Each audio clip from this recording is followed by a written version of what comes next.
बिहार की राजनीति में उभर रहे एक नए चिराग पासवान क्या पड़ जाएंगे नीतीश कुमार पर भारी।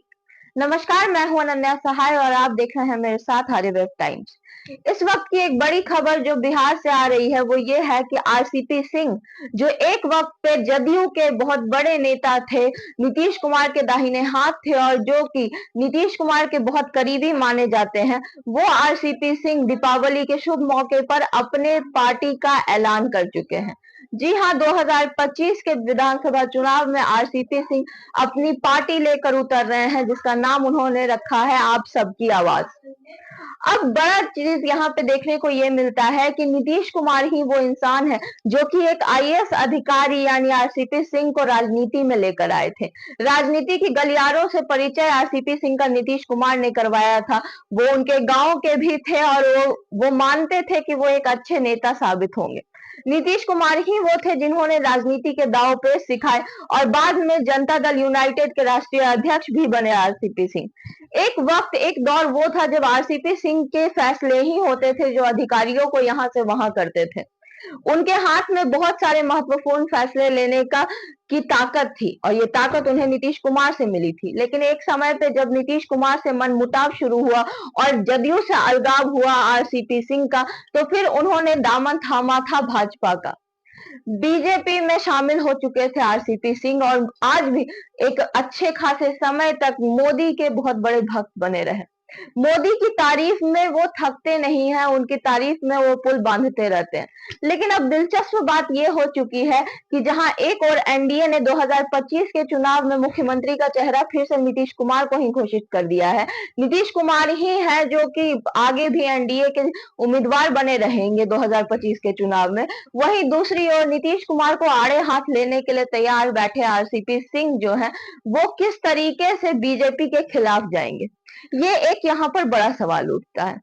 दूसरी बात यह भी है कि जिस तरह से 2020 के चुनाव में नीतीश कुमार को सबसे बड़ी टक्कर अगर किसी से मिली थी तो वो थे चिराग पासवान।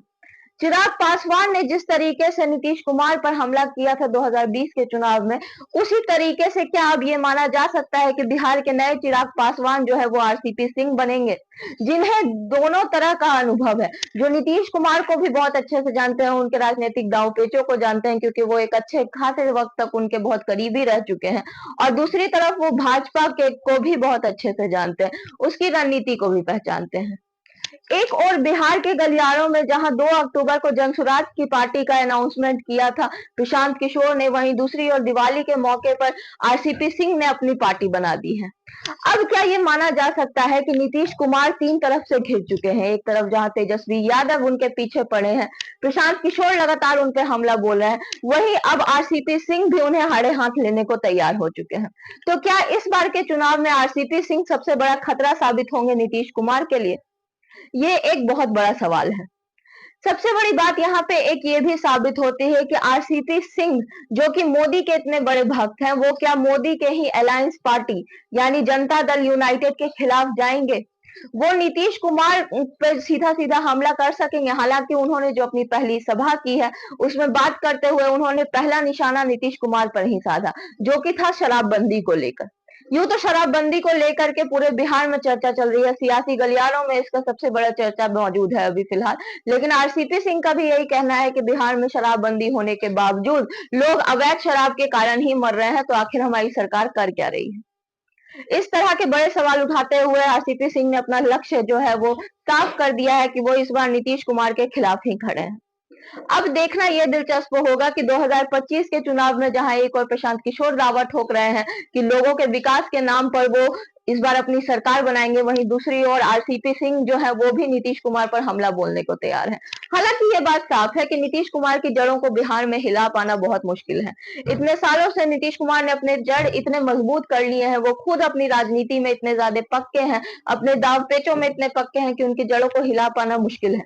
मुश्किल ही नहीं, बिहार में वो बहुत ज्यादा नामुमकिन भी दिखाई देता है। लेकिन क्या आरसीपी सिंह एक बहुमत ले जाने को काबिल रहेंगे, वो एक बड़ी बहुमत ले लेंगे नीतीश कुमार के हाथों से, उनके नाक के नीचे से क्या उनकी सीटें ले जाएंगे, ये देखना बहुत बड़ा होगा। और इस सवाल का जवाब तो हमें मिलेगा विधानसभा चुनावों के परिणामों के बाद। लेकिन इस सारी बातों का बिहार की सियासत में क्या असर होता है, बिहार की जनता के दिमाग पे क्या असर होता है, और किस तरीके से वोट बैंक जो है वो बढ़ते जाते हैं सारी पार्टियों में, ये देखना काफी दिलचस्प होगा। ऐसी खबरें हम आप तक पहुंचाएंगे, हमारे साथ हमेशा ही बने रहिए, देखते रहिए आर्यवर्त टाइम्स। धन्यवाद।